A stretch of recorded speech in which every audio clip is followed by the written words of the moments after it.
Qinghai Xizang মালভূমি।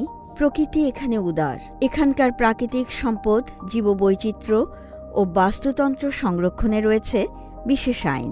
১ September এই বিশেষ সংরক্ষণ আইনের ১ বছর পূর্তি হয়। এই ১ বছরে কতটা অগ্রগতি হয়েছে এই এলাকার পরিবেশ ও বাস্তুতন্ত্রের, সে প্রতিবেদন প্রকাশ করা হয়েছে সম্প্রতি। Three river source national park এটি সংরক্ষিত প্রাকৃতিক এলাকা। এখানে ত্রিমাত্রিক মনিটরিং ব্যবস্থা রয়েছে। এখানকার কঠোর প্রাকৃতিক পরিবেশ ও নিম্ন দক্ষতা পর্যবেক্ষণে নতুনভাবে প্রযুক্তিগত সেটআপ স্থাপন করা হয়েছে। আগস্টের শেষ নাগাদ টিবেটান অ্যান্টিলপ হরিণদের সন্তান জন্মদান মৌসুম সমাপ্ত হয়।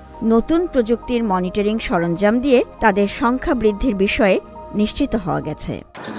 উবেই ব্রিজ মনিটরিং পয়েন্ট থেকে পাওয়া ফুটেজে দেখা গেছে ১০০রও বেশি টিবেটান অ্যান্টিলোপরা পরিযায়ন করছে।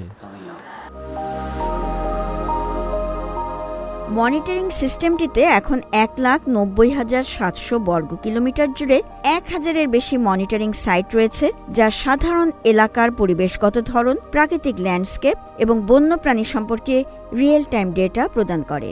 আগের পদ্ধতির বদলে এখন সিনিং সিটির কম্পিউটিং সেন্টারে ডেটা ক্রমাগত পাঠানো হয়। আগের পদ্ধতিতে কর্মীদের ম্যানুয়ালি ডেটা সংগ্রহ করতে হতো। পার্ক পরিদর্শন, ডেটা যাচাইকরণ এবং জমা দেওয়ার কাজগুলো সম্পূর্ণ করতে আমাদের ৪ থেকে ৫ সপ্তাহ লাগত। এখন আমরা মাইক্রো রিমোট সেন্সিংয়ের মাধ্যমে ডেটা সংগ্রহ করতে পারি, জমা দিতে পারি এবং ১ সপ্তাহের মধ্যে বিগ ডেটা সেন্টারে বিশ্লেষণ করতে পারি।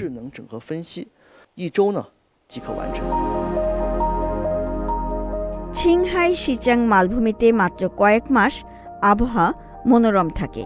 বেশিরভাগ সময়ে আবহাওয়া অত্যন্ত চরম আকার ধারণ করে। এই কঠিন পরিবেশে এই ধরনের উন্নত প্রযুক্তির মাধ্যমে তথ্য সংগ্রহ ও পরিবেশ সংরক্ষণ কাজের ফলে পরিবেশ ও বাস্তুতন্ত্র রক্ষায় সাফল্য আগের চেয়ে অনেক বেশি হয়েছে।